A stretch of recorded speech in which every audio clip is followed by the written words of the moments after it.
सर्वेभ्यो नमो नमः। आज आप लोग के बीच हम कुछ महत्वपूर्ण प्रश्नों को लेकर के उपस्थित हुए हैं, जिसका विस्तृत व्याख्या के साथ अध्ययन करेंगे।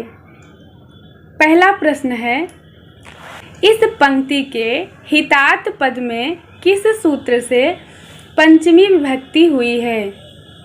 ऑप्शन ए है भित्रार्थानां भय हेतुः, ऑप्शन बी है अपादाने पंचमी, ऑप्शन सी है आख्यातोपयोगे, ऑप्शन डी है वारणार्थानाम ईप्सितः।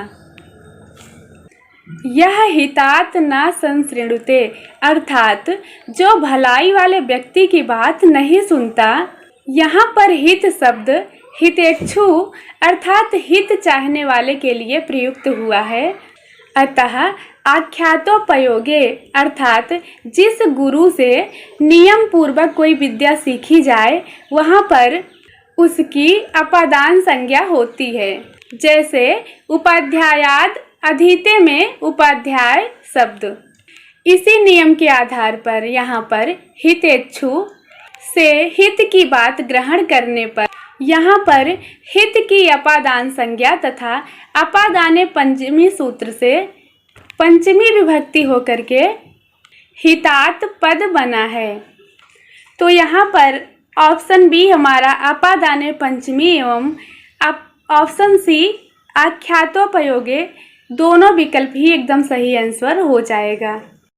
अगला प्रश्न है, मातृ शब्द के पंचमी विभक्ति के एक वचन में रूप बनता है। मातृ शब्द के पंचमी विभक्ति एक वचन में रूप बनता है।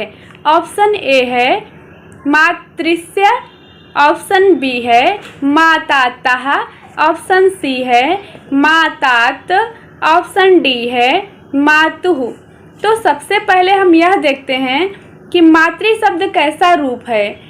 मातृ शब्द जो है यह ऋकारांत स्त्रीलिंग का रूप है, जिसका अर्थ होता है माता अर्थात जननी।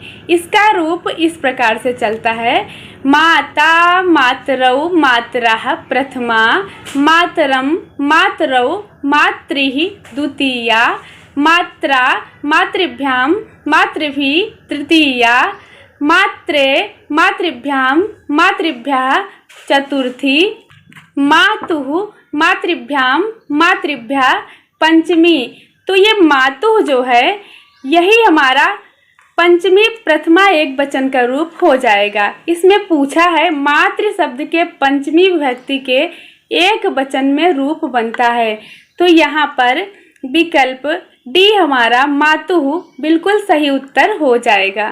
अगला प्रश्न है, अस्मद शब्द का चतुर्थी एक वचन में रूप होगा। अस्मद शब्द का चतुर्थी विभक्ति एक वचन में रूप क्या होगा? अस्मद शब्द जो है यह उत्तम पुरुषवाची शब्द है। इसका रूप तीनों लिंगों एवं सातों विभक्तियों में एक समान चलता है। इसका रूप इस प्रकार चलता है, अहम आवाम वयम, माम आवाम अस्मान, मया आवाभ्याम अस्माभिः, मह्यम आवाभ्याम अस्मभ्यम, मत आवाभ्याम अस्मत्, मम आवयोः अस्माकं, मयि आवयोः अस्मासु। यहाँ पर द्वितीया और चतुर्थी एवं षष्ठी में विकल्प से दो दो रूप बनते हैं। जैसे द्वितीया में माँ नौ नः, उसके बाद चतुर्थी और षष्ठी में बनता है मैं नौ नः। तो उपर्युक्त विवेचन से यह स्पष्ट है कि अस्मद इस सर्वनाम शब्द रूप का चतुर्थी एक वचन में रूप मह्यम बनेगा। अतः विकल्प बी हमारा बिल्कुल सही उत्तर हो जाएगा। अगला प्रश्न है, नृ शब्द के प्रथमा विभक्ति में रूप होते हैं। नृ शब्द के प्रथमा विभक्ति में क्या रूप होते हैं?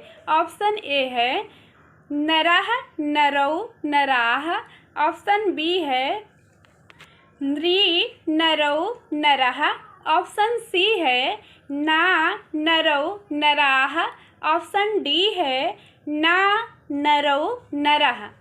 तो ये जो नृ शब्द है ये ऋकारांत पुल्लिंग शब्द रूप है। नृ शब्द का अर्थ होता है मनुष्य। नृ शब्द का प्रथमा विभक्ति में इस प्रकार रूप चलेगा ना, नरौ, नरः। अतः विकल्प डी जो है यह हमारा बिल्कुल सही उत्तर हो जाएगा। कवीनां कविषु वा कालिदासः श्रेष्ठः।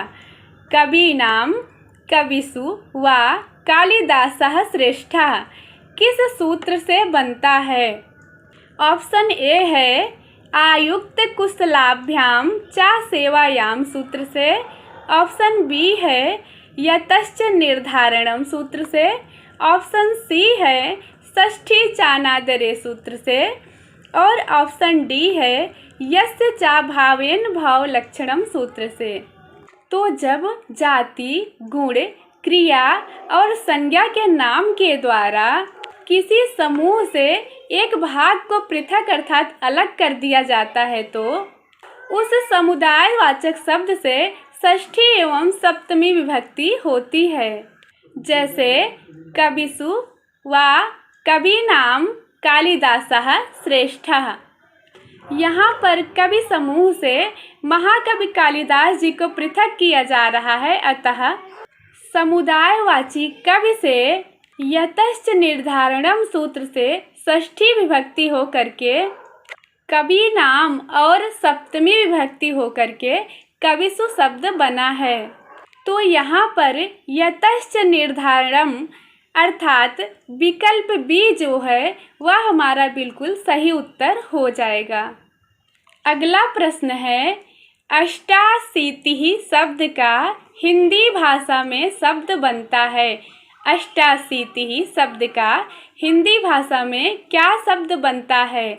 ऑप्शन ए है 28, ऑप्शन बी है 88, ऑप्शन सी है 68, ऑप्शन डी है 98। तो सबसे पहले हम यह देखेंगे कि 28 को संस्कृत में क्या कहते हैं। 28 को हम संस्कृत में कहते हैं अष्टाविंशतिः। उसके बाद फिर 88 शब्द को संस्कृत में क्या कहते हैं?